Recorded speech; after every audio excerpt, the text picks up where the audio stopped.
पारू, ए पारू, काय झालंय? आदित्य सर, खरं तर तुम्हाला आल्या आल्या सगळं सांगायचं म्हणजे नाही, नको. काय नव्हतं, सांग. ठीक आहे. आदित्य सर, आपल्याकडं अनाथ आश्रमातल्या मुलांसाठी जेवणाची ऑर्डर आली होती. मग चांगलं आहे ना. हो ना, चांगलंच आहे. मला सुद्धा खूप आनंद झाला होता.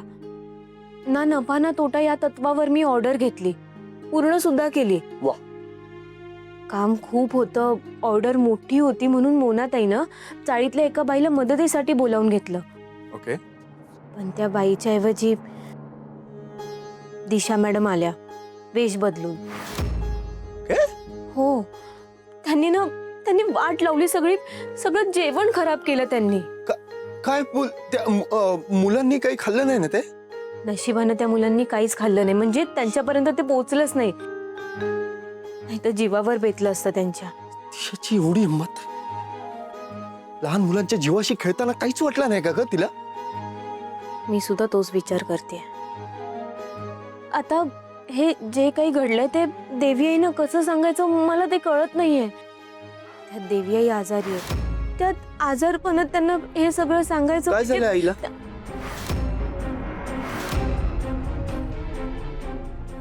देवी आईनं फूड पॉइझनिंग झाले असं डॉक्टर बोलले.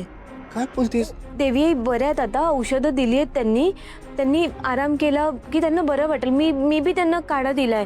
तुम्ही नका काळजी करू, त्यांना बरं वाटेल. ठीक आहे मग.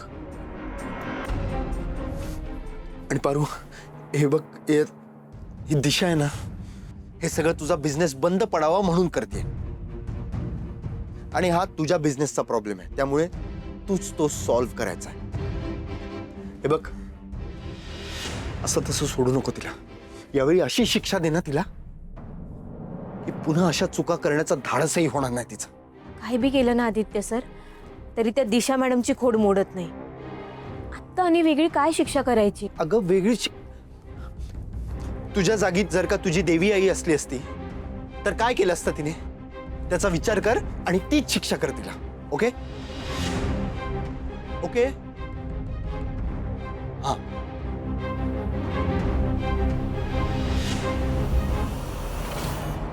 सूप घे आता. नको श्रीकांत, मला. हट्ट करू नकोस ग. डॉक्टरांनी काय सांगितलंय? वेळच्या वेळी गोळ्या आणि औषधं घ्यायची.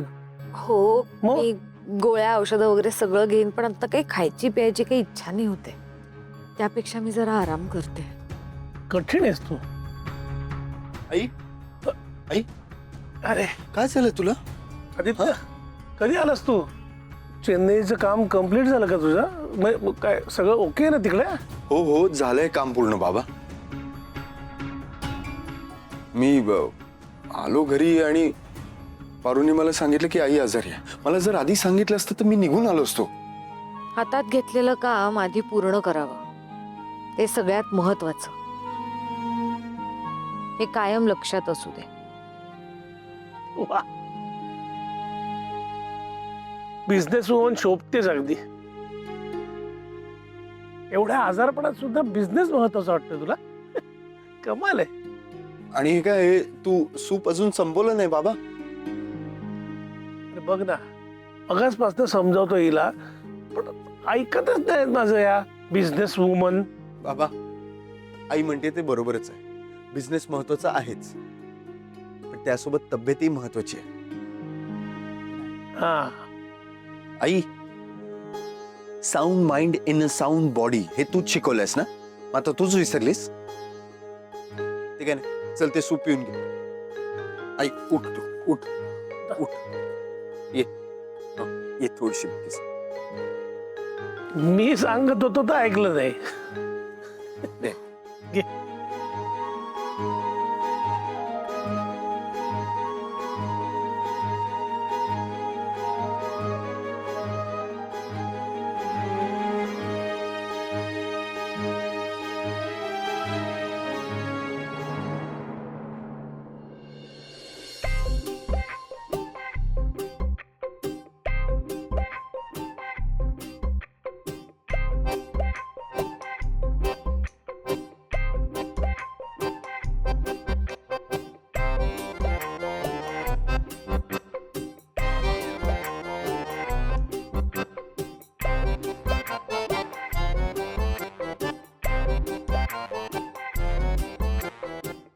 अगं तू इतकी का नटतेस?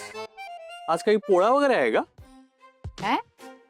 नाही, पोळी वगैरे मला माहितीये. पोळा काय असतो? अगं बैल, पोळा, बेंदूर, ते आजच्या दिवशी बैलाला सजवतात ना, त्यांची मिरवणूक काढतात. मला वाटलं तुला. नाही, बायकोचं कौतुक तर नाहीच आहे आपल्याला. ते सतत प्रूव्ह कशाला करायचंय मग?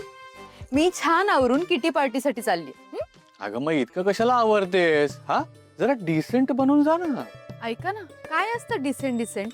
लोकांना सुद्धा समजलं पाहिजे ना, कळलं पाहिजे मी सुद्धा किर्लोस्कर आहे ते. अगं दामिनी, ऑलरेडी लोकांना माहितीये की तू दामिनी किर्लोस्कर आहे. त्यात अजून काय कळायचंय त्यांना? आणि प्लीज हे ना, वहिनीचं नक्कल वगैरे करणं बंद करा आता. नाही, नक्कल करून तुला कोण मान सन्मान देणार आहे? हा, आणि मी तुला खरं सांगू, मला ना आधीची दामिनी खूप आवडायची. तो तुझा जुना लुक कायम ठेव ना प्लीज.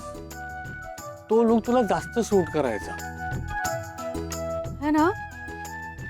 मला सांगा, तुम्ही हे सगळं खरं बोलताय? हो, अगं आधीच्या लुक मध्ये तू किती सुंदर दिसायचीस. आता अगदी काकूबाई दिसतेस. अगं कशाला उगाच हे ओसणं ओसाण घेऊन मिरवतेस? नाही, मला पटतंय तुमचं, कधी नाही ते. खरं बोलताय तुम्ही. मी खरं सांगू का तुम्हाला, मला सुद्धा हे हेवी ज्वेलरी, हे असं हेवी ब्लाऊज, बांधलेले केस आणि ही हेवी साडी अजिबात आवडत नाही. मला पण असं छान डिसेंट राहायला आवडतं. त्या दिशाच्या नादी लागले आणि मीच फसले. पण आता नाही असं करणार. तुम्ही म्हणताय तसं आधीसारखीच तयार होईल. हा, फक्त आजचा दिवस जाऊ दे. आज माझी किटी पार्टी आहे ना, मग मला उशीर होईल. पण उद्यापासून पक्का मी आधी जशी तयार व्हायचे ना, सेम तशी तयार होणार. प्रॉमिस. बर, म्हणून काय का? आदित्य, फायनली माझ्या फेवरेट पुतण्याची भेट झालीच म्हणा. कधी एकदा तुला बघतोय असं सांगतो. I missed you. I missed you too. मला पण खूप बरं वाटतं. आणि तू आणि पारू सुद्धा घरी आलेत, त्यामुळे घर अगदी भरल्यासारखं वाटतं. संपूर्ण किर्लोस्कर परिवार एकत्र आलंय. पण हा, मला माहिती आहे वहिनी थोड्या नाराज आहेत, पण तू काळजी नको करूस. त्या सुद्धा तुम्हाला लवकरच माफ करतील. तू आलायस ना, मग आता मला टेन्शन नाही. हा, मला खात्री आहे आई आम्हा दोघांचा स्वीकार नक्की करेल.